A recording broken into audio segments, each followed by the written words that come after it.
Everyone, welcome back to my channel. আজকে তোমাদের সাথে শেয়ার করতে চলেছি তাজপুরের কাঁকড়ার রেসিপি।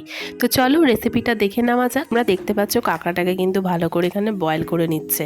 বয়েল করে নেওয়ার পরে কিন্তু আবার ওটাকে ওয়াশ করে নেওয়া হচ্ছে।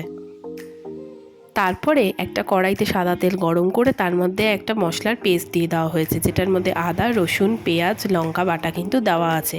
ওরা পেস্টটা আগের থেকেই রেডি করে রাখে যাতে তাড়াতাড়ি প্রিপেয়ার করে দিতে পারে। তো এটাকে ভালো করে দেখছো মশলাটাকে নেড়ে চেড়ে নিচ্ছে। এরপরেই এর মধ্যে পরিমাণ মতন দিয়ে দিল নুন, তারপরে দিয়ে দেওয়া হচ্ছে পরিমাণ মতন লঙ্কার গুঁড়ো, আর তারপরে ওরা দিয়ে দিচ্ছে একটু টমেটো কেচাপ।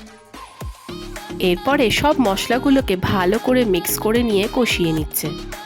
কিছুক্ষণ কষিয়ে নেওয়ার পর তারপর দিয়ে দেওয়া হলো পরিমাণ মতন জল, আর সেইটাই ভালো করে আবার নেড়ে নেওয়া হচ্ছে। তারপরে এর মধ্যে দিয়ে দিচ্ছে কাঁকড়াগুলোকে। সব কাঁকড়াগুলোকেই এর মধ্যে এবার দিয়ে ভালো করে কষানো হবে। এরপর বড় বড় কাঁকড়াগুলোকে খুন্তি দিয়ে একটু করে ভেঙে দেওয়া হচ্ছে, যাতে সমস্ত মশলাগুলো কাঁকড়ার ভেতর অবধি পৌঁছাতে পারে এবং খেতে যাতে টেস্ট হয়।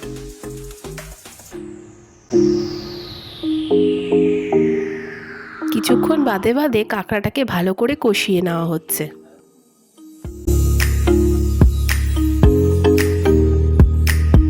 কিছুক্ষণ কষানোর পর এরপর কাঁকড়ার উপর দিয়ে দেওয়া হচ্ছে কসুরি মেথি পাতা। তারপরেই দিয়ে দেওয়া হচ্ছে গরম মশলা গুঁড়ো। এই সব মশলাগুলোকে কাঁকড়ার সাথে আবার ভালো করে মিশিয়ে কষিয়ে নেওয়া হচ্ছে। আমাদের কাঁকড়া কিন্তু একদম রেডি হয়ে গেছে। আর দেখো কাঁকড়াগুলোকে কিন্তু প্লেটের মধ্যে সার্ভ করছে।